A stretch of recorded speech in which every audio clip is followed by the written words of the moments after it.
Hello, this is Ron, and I'll be taking you through Illustrator in these videos. This being the first one, I can only imagine how thrilled you are to be here. I understand, it's a big deal.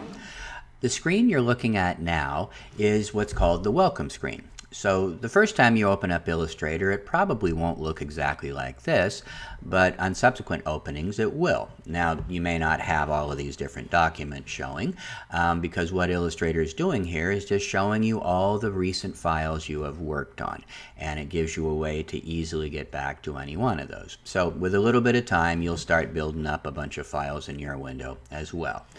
But if you don't want to do that, if you'd like to open a different file, then you can click on the Open button here, and that will allow you to navigate to wherever your file is, and then just click on Open to open it.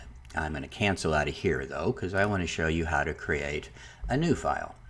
And so I will click on this Create New button. That will open up this somewhat complicated looking screen, but it's really not as bad as it looks. This first window here, which is showing the Recent tab, has a whole bunch of files in here, and yours is pretty much going to be empty. So I use Illustrator a lot, so this is showing past media sizes I've worked with in Illustrator. So yours will build up too, and then you'll be groovy just like me. Groovy. If you happen to want to create media for a phone, or for the internet, or for a title slide for a video, say, or if you're going to do an illustration of some kind, then all of these presets up here are going to be very helpful for you. May not have exactly what you need, but it will get you close. In this class, I'm going to recommend that you click on the Print tab, and this will allow you to very quickly get to the standard size we'll be working with in here, which is going to be just letter sized. Now you'll notice over here that I know this actually is letter size, but you're going, what the hell is 612 PT? Well, PT stands for point. And point is a measurement system that graphic designers use a lot, but we don't need to use so much in here. You will use points when you're talking about type and, stroke or outline thicknesses on boxes and stuff, but otherwise we'll just use inches like you're kind of used to. So here's the measurement system here. I can change this. So if I click on this menu, pull down to inches, then this will show a size which you kind of recognize as being letter sized. Next to that are two little buttons that will allow you to choose orientation. So if it's a square media, it doesn't matter. They're both going to do the same.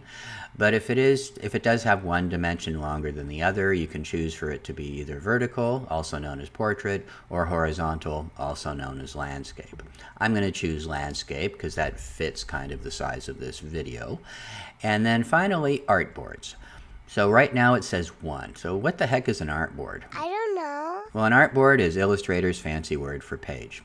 I wish they'd just call them pages, but they don't. They call them artboards, so kind of get used to that. But what's important to know is that you can have almost an infinite number of artboards or pages in an Illustrator document. For right now, however, we just need the 1. All right, so here is some stuff that you don't need to know about. Then advanced options at the bottom. Not even going to twirl that open. So finally, once you've got all that set, all you need to do is click Create, and then we'll pick this up in the next movie.